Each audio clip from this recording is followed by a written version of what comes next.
Everyone, this is Colin Sunday here, and today we're going to be talking about what string gauge is right for you. Well, when I started started guitar lessons in October of 2009, my guitar teacher gave me these kind of strings for my acoustic, and this is what they look like on right now.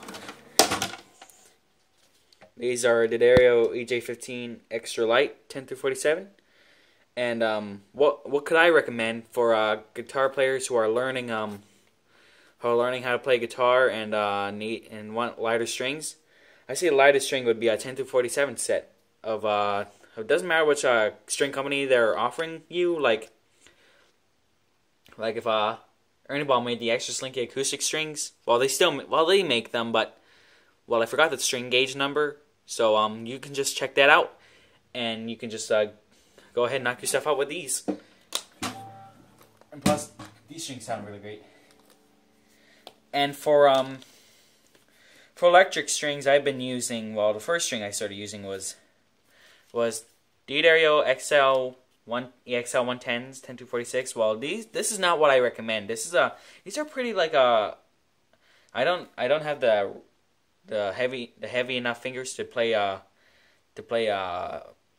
bigger gauge strings, and this is what I would not recommend. Both 10 to 46s. Well, I tried this one out on Blackie over here, and she worked nice, but I just prefer 9 to 42. So this is what I would not recommend. And for lighter gauge, you can either beginners have been often recommended to use either 8s or 9s. 8 to 38. Which is extra slinky for Ernie Ball, and for the super slinky and hybrid slinky by Ernie Ball is 9 through 42 and 9 through 46. So I prefer 9 through 42 or 8 through 38, 9 through 46. Well, I prefer 8 through 38 and 9 through 42. That's what I would recommend. And on that other note, I had got myself in a spare of Elixir Polyweb strings. I look different without my glasses on. And the Elixir Polywebs, these are 12 through 53, which is just a light gauge, but whether or not would I recommend for guitar acoustic strings, well, you can just use lighter strings. I mean light strings, so that's what I would recommend. Doesn't matter which company, though. And these strings have been recently new. I just put these on Blackie, the hybrid slinkies. I think these are alright. But right here on the LTD, which is I like to call Lieutenant Dan for this guy from Forrest Gump. I'm gonna change the name from Corona for my Fender from Corona to I forgot what name I named her, but I'm gonna name her I'm gonna rename her Curly Whirly. It's a lyric from the song "Blinded by the Lights." Well, the LTD right here, these the original strings that I put on here were I got this guitar as an early Christmas present, and it had strings, but a couple of them were out of tune, so I fixed that one up. And I later replaced the strings with the Ernie Ball coated slinkies 10 to 46, and that was not my favorite gauge, 10 to 46. Well, 9 to 42, 8 to 38 is my favorite gauge. Well, I haven't tried 8 to 38s, but 9 to 42 is what I would recommend. And then later on, I replaced the coated slinkies with these D'Addario EJ1 EXL. I mean not EJ, but EXL 125, which is the 1946 gauge. And this guitar right here, my guitar teacher liked this guitar, and he prefers this as a studio guitar. And that Behringer amp behind me, behind the camera right there, that's what I would recommend. Well, not recommend for beginners, but for I like to use them.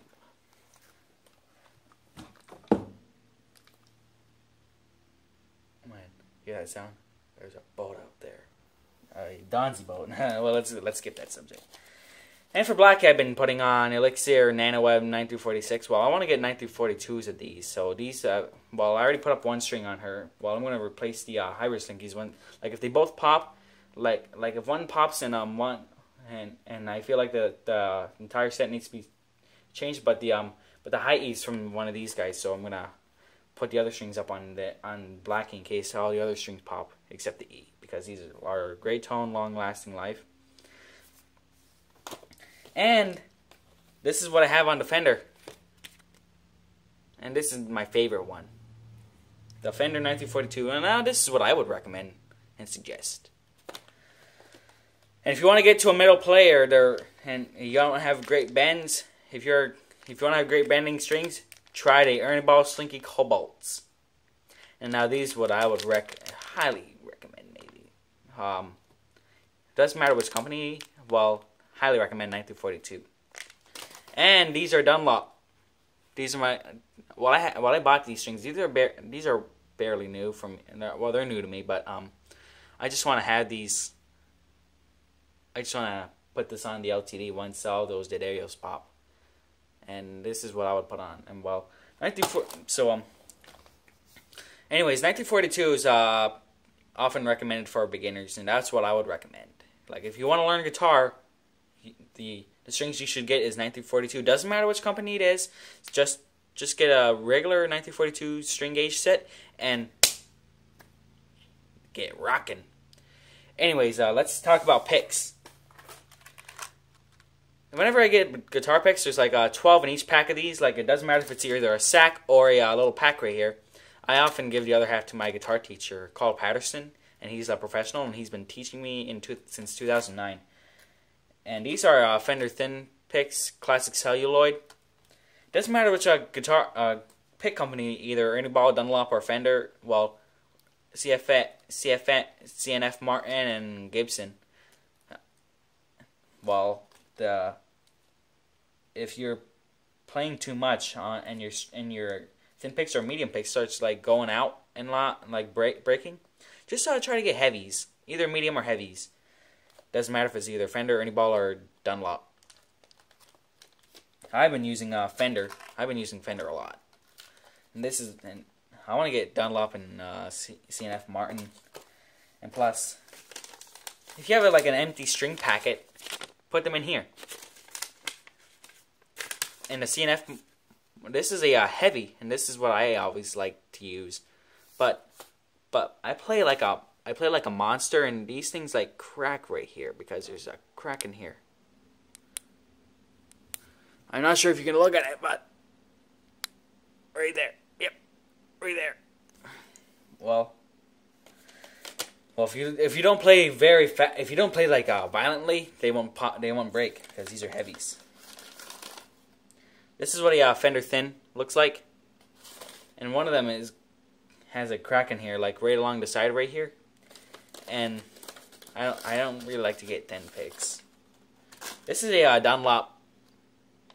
It's a Dunlop Tortex 0.50 millimeter. That's like a medium. That's a medium.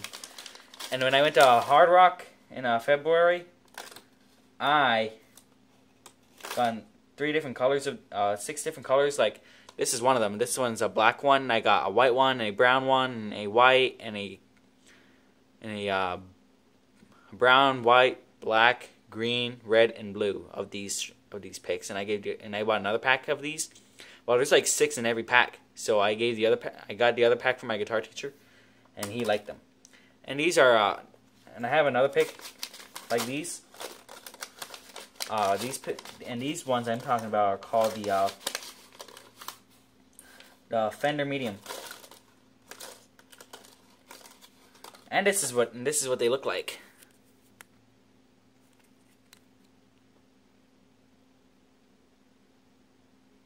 These are Fender Mediums, and this is what I like. And it doesn't matter how they're cut or made, but I almost kind of like these Fender Mediums as well. But I should start getting heavies, and this one is a heavy too. This one is a heavy Fender Heaven, but at the bottom it's being chewed up because I've been playing a lot over every month. This one's a Jim Dunlop. Almost looks like a Herdem pick. Right here. It's an 8 USA nylon. 1 millimeter. And this one almost sounds like a herding pick that the Edge uses, and I kind of like this one better. For me, though. And this one is and my final pick is my Gibson, Thin. And she doesn't even break at all. And I like this baby. It doesn't matter which pick you use, you might like them. Anyways, let's talk about my guitar, which is going to be up next. So we'll start off with that.